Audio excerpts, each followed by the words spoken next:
বন্ধুরা, আজকে নিয়ে চলে এসেছি তরমুজের জুস কিভাবে তৈরি হয়। তো আমরা অনেকেই বাড়িতে তরমুজ এরকম গ্রীষ্মের দিনে কেটে খেয়ে থাকি ফলার হিসেবে। তো আজকে কিভাবে জুস তৈরি করব একদমই সহজ পদ্ধতি, সেটা আপনাদের সঙ্গে চলুন শেয়ার করি। প্রথমেই তরমুজটাকে আমি লম্বা অর্ধে কেটে নিয়েছি। একটা ছুরির সাহায্যে এইভাবে কেটে নিচ্ছি। তারপর থেকে কিন্তু ভিতর থেকে তরমুজের যে জুসটা বেরিয়ে আসবে। তো এইভাবে খানিকক্ষণ করার পর, বেশি সময় লাগবে না, মিনিট 2-3 লাগবে হয়তো, তারপরে কিন্তু জুস তৈরি হয়ে যাবে। তো তারপরে ওপরে আমি দিয়ে দিচ্ছি 2 টুকরো বরফের। তো বরফ দিয়ে দেওয়ার পরে কিন্তু জুসটা কিন্তু অনেকটাই ঠান্ডা হয়ে যায়।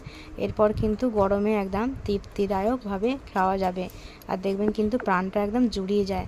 বন্ধুরা, তাহলে কীরকমভাবে ওয়াটারমেলন জুস আমি তৈরি করলাম আপনারা দেখেছেন। এরকমভাবে তৈরি করে খাবেন, কিছুই না, কোনো কিন্তু আমি জিরে বা কোনো বিট লবণ ইউজ করিনি, কারণ এর ফ্লেভারটা যেটা সেটা ন্যাচারালভাবে সেটা আর কি খাবো। তো একটা আমি এরকম নিয়ে নিয়েছি পাইপ।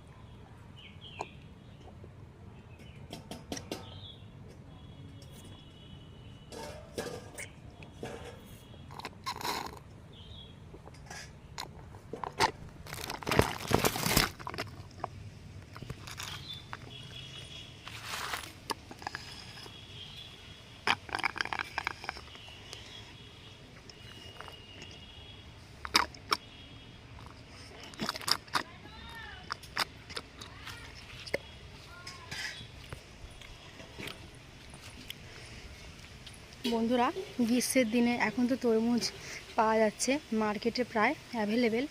সবাই এরকম জুস বানিয়ে খেতে পারেন। আমরা অনেক সময় কেটে খাই ফলার হিসেবে। তো আমরা এরকম জুস বানিয়ে যদি খাই, অনেক সময় আমাদের কি তৃপ্তি হয়।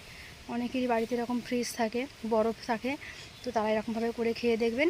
টাটকাও কিন্তু জল দিয়ে আমরা করে খেয়ে দেখতে পারি। খুবই একটা তৃপ্তিদায়ক একটা জুস।